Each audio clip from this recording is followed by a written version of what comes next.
Welcome to another exciting edition of Words, Images, and Worlds. We'll call it a Rogues Kingdom edition. Delighted on this episode to be joined by the twin rogues, Jeff Johnson and James Robinson. Welcome to you Hello. both, and thank you so much. Hi, Yeah, Jason. Nice to meet you. Nice to meet you as well. Nice to meet you as well. James, I believe you've been on once before, but glad to have you back to talk Rogues yes. Kingdom. Yeah. And and And I, uh, let's let's just get it out of the way.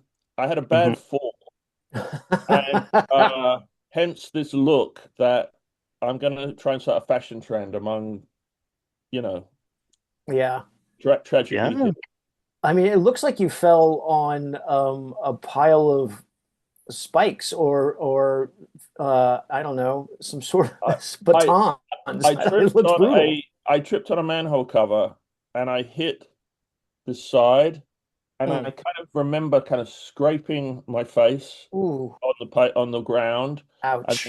then I was out, and I was unconscious. Wow. Did you wake up in the hospital or did the No, I woke up um, with policemen and ambulance people shining lights in my face, that's very mhm. and disconcerting.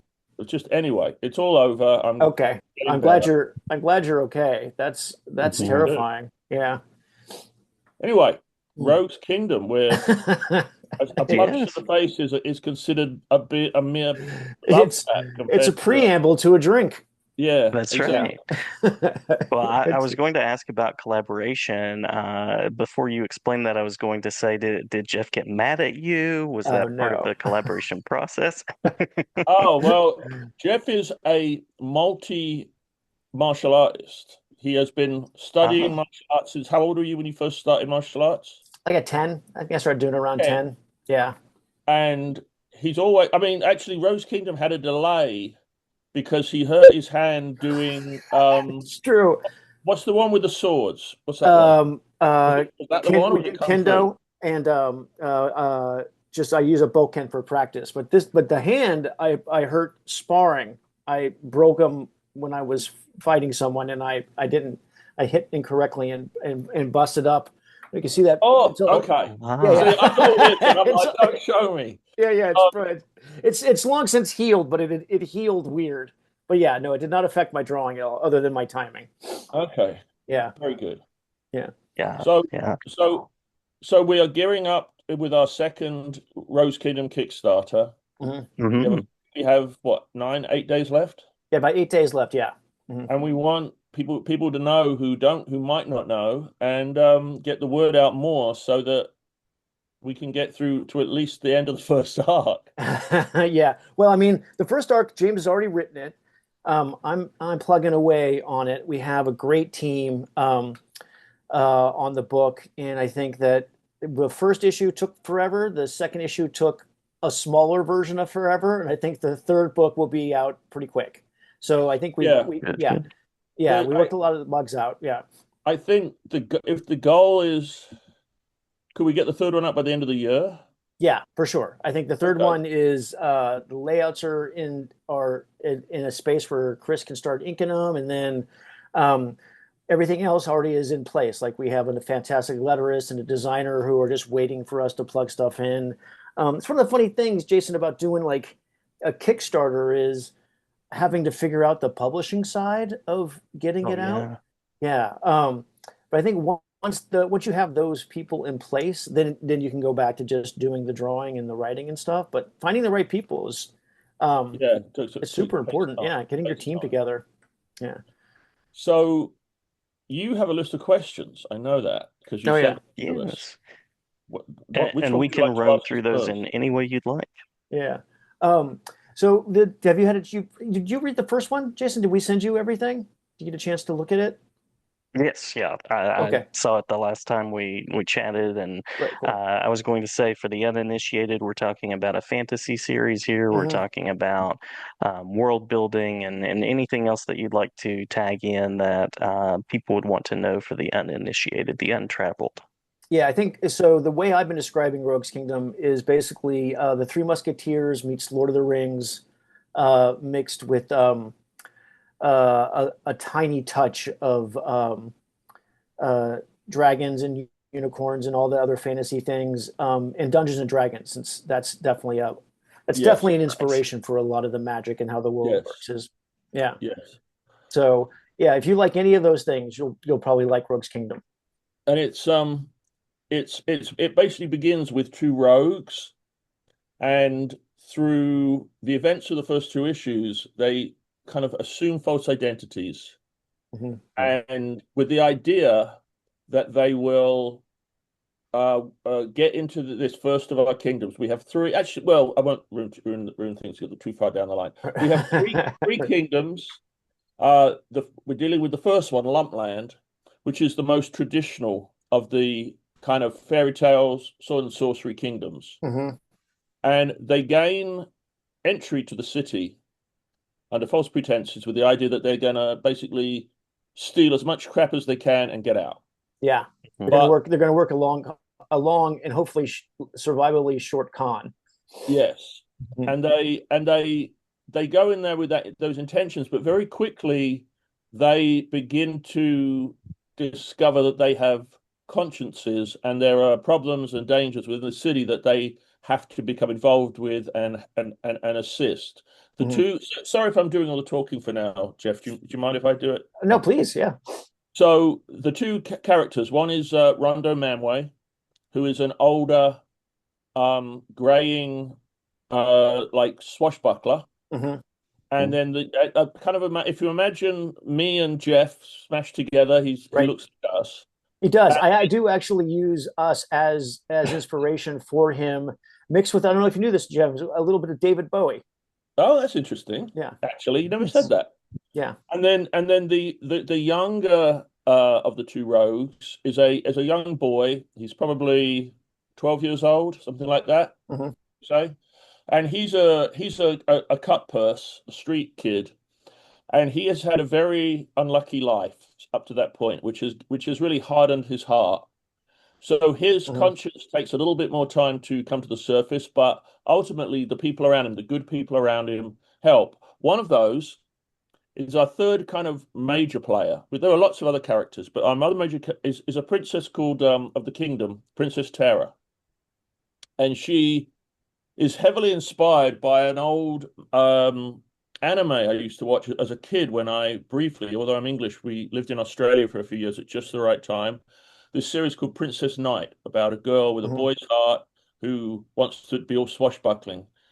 And so she lives this life of a princess with beautiful gowns and lovely courtyards and all of that stuff. But then she sneaks out and she takes part in like street fights, sword fighting street fights, and she is nicknamed. They don't realize that it's the same person, but it's that we Mhm. play on the name. She's known as the Terror, Mhm. and those three begin to become aware that there is a threat to the kingdom of Lumpland and also the lives of the royal family. And the dangers build and the dangers build, and then they are resolved in an epic action ending in issue 5 of the first arc. Mhm. Um, and then we go on from there, and then there is an epilogue in issue 5, which reveals that they then have to go and set off for the next kingdom, which I won't say too much about now, except that there are dragons, Oh and yeah. we're It's very excited huge. about the dragons. Yeah. I've been So designing it off and on for a very long time. I think people are gonna love it because it's got classic dragon stuff, and I think we're doing some new things with dragon culture and dragon yes. personalities and dragon hierarchies. And I think it's definitely the one of the places that I think people are going to love to visit and hang And then out in. Nice. and then from there we have a third kingdom. I won't say too much about it, but it's the epitome and the embodiment of an aspect of how Jeff and I work together. Mm-hmm. Because when he's kind of warming up and just kind of coming up with these notions, he just comes up with characters. And I don't know that he knows if they're going to be in Rogue's Kingdom if or where exactly. So Right, sometimes he goes, "Oh, well, this guy, this blah blah blah blah blah." If right, if if this group was longer and went around the corner, that's the character that would be there. And I'm like, okay, well, we've got to make sure we get him around the corner. And we can see who he is right, or she is. right.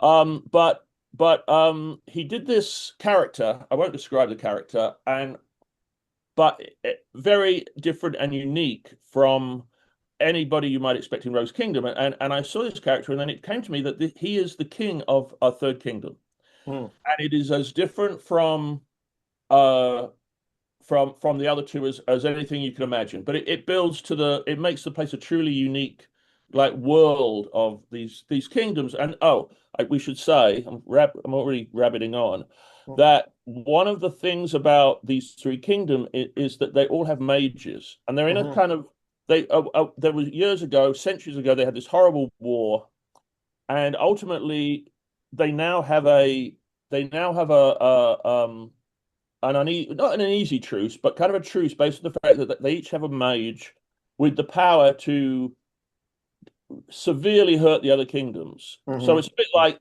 the atomic nuclear weaponry in America in the world, where enough people have it that everyone's scared to use it.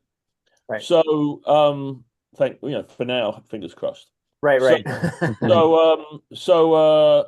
that's the scene that these two rogues come into, and very quickly have to kind of deal with all these threats. And then there's other supporting characters and lots of fun stuff. And there's a character called Faye Mhm. who we introduce.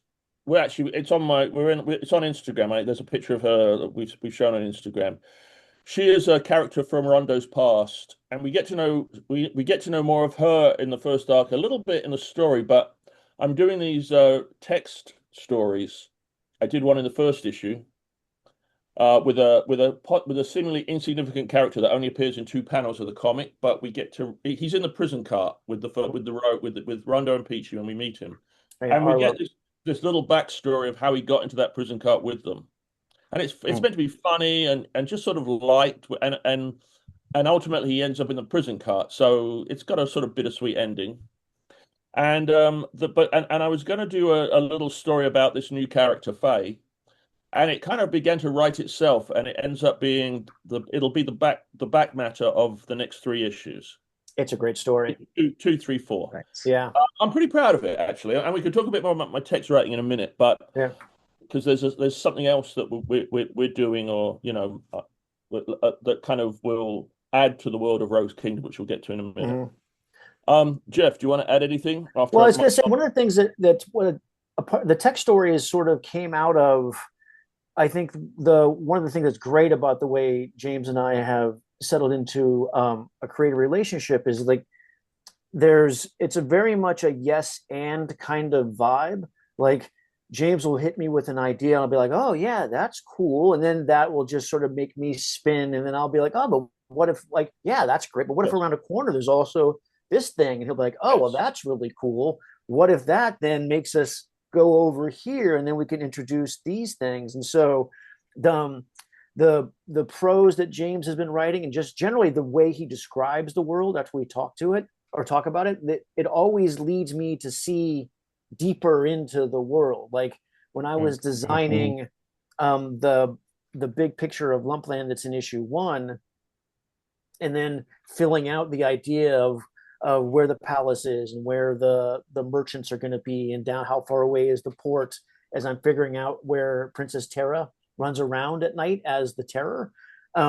I started to have very clear visions of like, oh, this is the garment district and this is this is the wayward sailor district. This is where the pubs are. And so the town reading James's script and talking to him about it, the town just sort of started to come alive for me, and I started to see more and more of the characters, and that spread out to the different kingdoms and the villains and um, all the people. So it's whenever I start to draw one of these characters, like even though I don't know where they're going to fit, when I get a picture of one of them in my head, I know that they live somewhere in Rogue's Kingdom.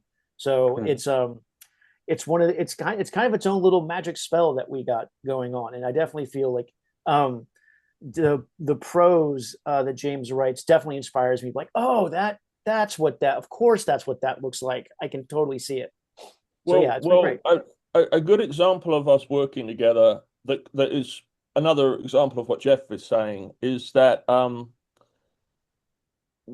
there was I think I was on the came up with the idea of a library for the mage Mm-hmm. of books and books and papers and talismans and everything else. Mm. But then Jeff began to just add to it and add to it. And this is something you'll see in issue 3.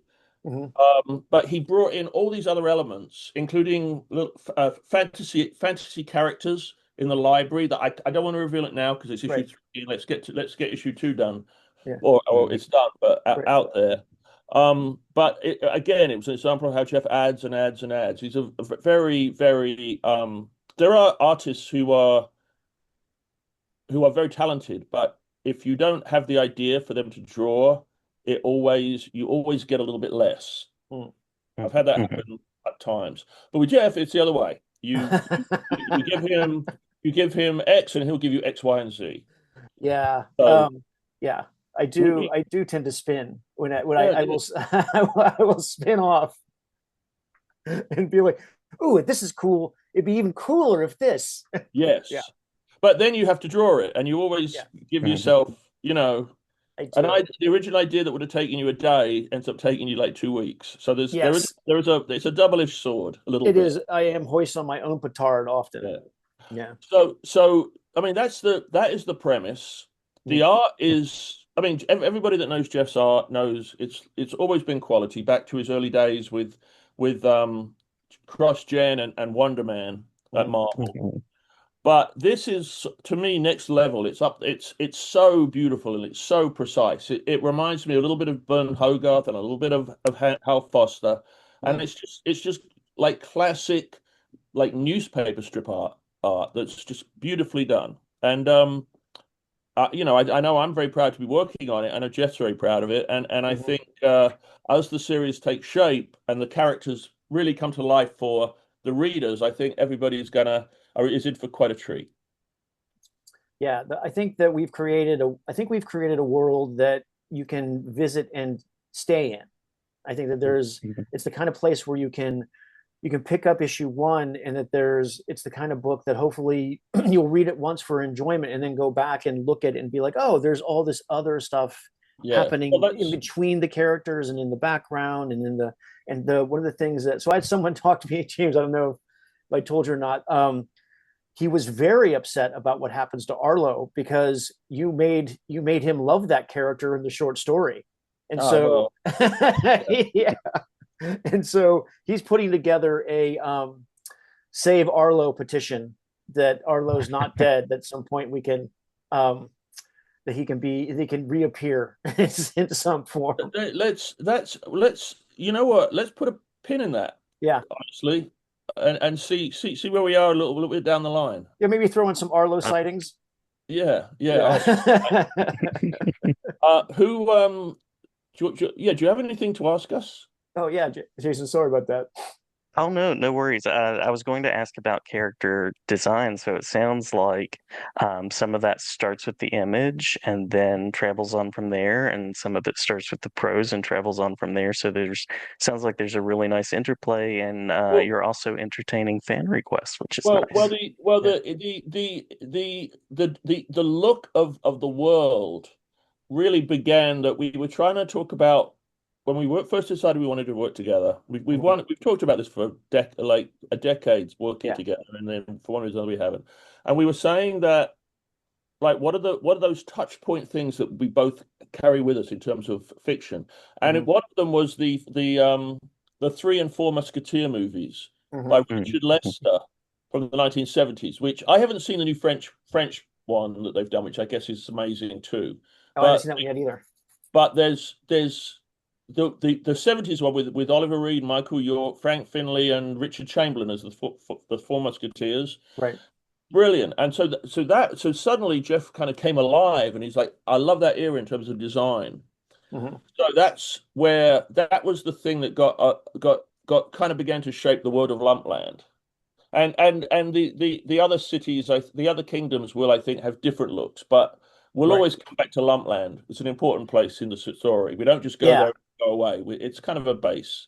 Yeah, I love drawing and I love I mixed because I love fantasy. I've read tons. I mean, since I was a kid, I've been reading everything, and then I loved Dungeons and Dragons, and then the Three Musketeers and that sort of vibe, that sort of 1700s. it's not, because so much fantasy is done in like the cold, stony Middle Ages and the English Catskill countryside, and it's moss covered and it's ominous. And I wanted some of that, but I also kind of wanted the fun thing about the Three Musketeers is like they're fun. The Yeah. fights are fun, like their adventures are exciting, and you can feel you're pulled along by the camaraderie. And I wanted to get that in there, and so I think, and plus the most of the martial arts I've drawn in my day have been Asian specific. Japanese and Chinese martial arts are my forte, and so.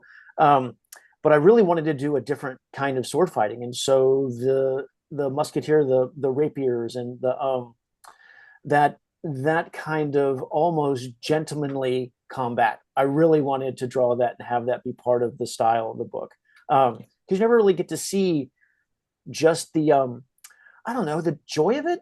It seems like Yes. when they're fencing, it's fun, right? They're having a good time, even though it's dangerous. There's Yeah. a conversation about it that I've always really liked. And so then the city sort of came out of that, and mixed with, it's a port city. So I wanted to get like the cool ships and I mean, all that stuff you always love from a fantasy book. One thing I should add based on that, sorry, it just popped into my head that I do want anybody that hasn't tried Rose Kingdom, but is maybe familiar with Leave It to Chance that I did years Mhm. ago with Paul Smith. When we were first talking, and this came out of talking about those movies, is that we really want it to appeal to all ages. Mhm. And nowadays, all ages means like it's kind of dumbed down for younger kids. But when I was a kid, I was reading, superhero comics and stuff like that, and it didn't Absolutely. feel so mature as it does now. Everybody in comics now, there's so much violence. I mean, and again, I don't mind violence, in the Right. right book, but having a book that a child of 6 or 7 or 8 can read with his dad, with their dad or their mom, and everybody's getting something out of it, which is what Right. I aspire to do with Limited Chance. We're doing there, like you'll remember the fight, the street fight that Terra has. Right. You really don't see any violence, but it's just exciting and there's movement and it's kinetic. That's Jeff. Yeah. But throughout the series as it goes on, you'll never get a disemboweled, gross thing shown, Nah. and sex too will be referred to. It isn't something that we need to dwell on in this book. When I was a kid, my mom was very, very clear that I should be reading and I should be reading everything. But I always gravitated to the fantasy. Even the stuff that was more brutal, like Robert E. Howard's Conan. Like it's still not. It's never grotesque, right? It's never over the top. Like there's violence that happens, people die, but like it's never really eh, it's never graphic. I think that's the kind of thing that I don't really do that. Like I can't I can't draw that stuff. I don't know how. I've never been able, like some people can draw like disembowelings and things like that. I don't have that skill set. So even when someone gets cut, you're not gonna, you'll see maybe cloth get cut or it'll be done in silhouette. I don't really like doing the violent stuff. I want a kid my age when I was reading stuff, 10, 12, 13, to Yes. be able to pick it up, and enjoy it without having it be gross or being overwhelming. That's why I'm doing the book with you, Jeff, and not Tim Vigil. Yes, exactly. Yeah. exactly. You. Nothing Exactly. wrong with Tim Vigil, but it's a No, different but kind of book. yeah, it would be a totally different vibe. Um, yeah, so I think the violence that it'll be there. Like there's a scene where a character dies in the first issue, and it's a pivotal moment. I wanted it to have emotional impact, but I didn't want it to be visually gross. So I did it in silhouette. I think that it works. I think it works really Yeah. well. Like Yeah. Yeah. you get the feel of it without having nightmares about it. I think. Yes. Yeah. So just add it, just repeating this over and over so we can. But our Kickstarter has 8 days. Oh yeah. Yes. It So Oh, is we're coming and up. I should Yes. say that for people who are watching this, uh, perhaps with morbidly fascinated by my face at the moment, sure. uh, that we will have to buy issue 1 as well. in our Kickstarter. It is available. Yes, So if if you you are intrigued, you can get both issues and catch up to date and then be on board for the rest of it. Yeah. So one of the we have there's starter packs. Like if you missed the first campaign and you wanted to jump on and get both issues, there's deals for both issues, um, both digital and print. And there's a couple different ways you can get the book depending on if you want to get all the back material or if you don't. And then one of the great things about working at Kickstarter is there's so many other campaigns of similar in a similar genre, a similar vibe that we are partnered with. So not only can you get our book digitally, you get um, uh, different other issues from other creators, and you get other things. We have tons of rewards in this book. So not only do you get the comics, you'll get stickers um, and posters, and then also we're doing a crossover. I've done all the characters, and we're releasing them one at a time. Character sheets, like D&D character sheets. So you'll be able to Nice. play Rondo, Hera, and Peachy as characters in D&D. I've rolled them all up. I've done all the stats. So if you like these characters and you want to have there, we've created an entire world you can fall into and just experience it. And also we have postcards and bookmarks, and we really created, I think, a fun universe to hang out in. Yes, absolutely, absolutely. The character descriptions of the Dungeons and Dragons, which was definitely something Mhm. that Jeff was way more gung ho than I was. Yeah. Although I have become kind of intrigued by this whole world of gaming that I never knew about Yeah. before now. But they are also very good for getting in understanding the history and the psychological motivations and what drives these characters as you see them. And like as Jeff says, we'll be doing them one at a time, and then eventually there'll be a Yeah. lovely set that can be played.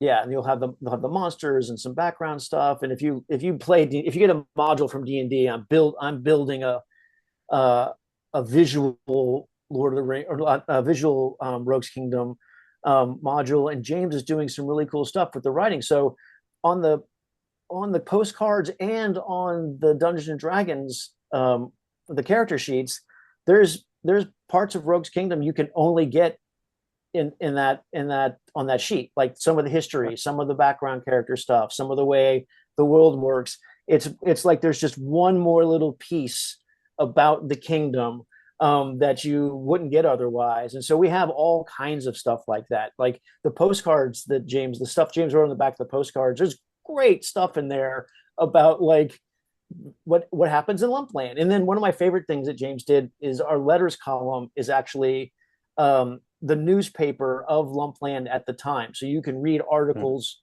written about like what's happening in theater, what are the politics of the time. So I think that the tapestry of the story is it's wide, and James has written all this really cool stuff that happens in the short stories and in the letters column and the ancillary stuff that um, really, I think, create the kind of stuff when I was a kid and you would read Savage Sword of Conan, and in the back there'd be a Robert E. Howard story, or there'd be cool Toth drawings. Like, just the world is huge, and I always loved that when I was a kid. And so we're trying to do the same thing with Rogues Kingdom. Yes, yes. Oh, Go I'll on. just tag Yeah. back that all ages space because that's certainly not an easy thing to accomplish. And I really appreciate when people do that, and appreciate when people conceive it that way because I work with a wide range of students. So that is definitely a win. And for something that has fantasy and mythology influences like this that can draw readers in, definitely strong points there as well. Yeah, we So want everyone to enjoy it. yes, yes. Please also put up the links and stuff so people can click Oh, because yes, of course, that's of course. life and death for us. What else? And then we have three coming up pretty quickly. Between two and three, there's something that I've done, which is I've created this series around basically kind of it's set in the same world, but probably about 300 years earlier, about that. Mhm. And imagine if that kind of world, there was a Sherlock Holmesian character that solved crimes, is brought in to solve mysteries. And it's him and his partner, that the pair of them. So I've written this book. It's a full-length adventure novel called The Singular Pair. And I've since writing that first one, while I've been waiting to work out how I'm going to publish it or get it out there, I've written three novellas and another short novel, as well as some short stories in this world. Mhm. So in between the comics, there'll be more Rogue's Kingdom material coming out with these prose books, which Jeff has very kindly done the front. Jeff and Chris, our mutual collaborator on the project, Mhm. has kindly agreed to do the cover. We're gonna do the cover for the first one, and an illustration spot, like chapter illustrations. Remember the old Thor books that Frazetta and Williamson, those guys did? Yeah, Mhm. My yeah, drawings won't Mhm. be as good as those, but the same idea is like we want to have drawings. I was definitely inspired as a kid to So try. that I've always wanted to do that. so that would be a Kickstarter to follow. Mhm. And you know, with each thing we bring out, we hope we get more people excited and invested and interested in Rogue's Kingdom. Yeah. And as you mentioned, issue two is done. You have this full fledged plan. Everything is fully envisioned, and it's a Mhm. rich world. So that's also something that people should know as well. Yeah, we have the all this the various steps to get the first trade paperback um, out. They're all being taken, and then um, we have plans for I don't know. I would say we have plans for an easy 50 issues after.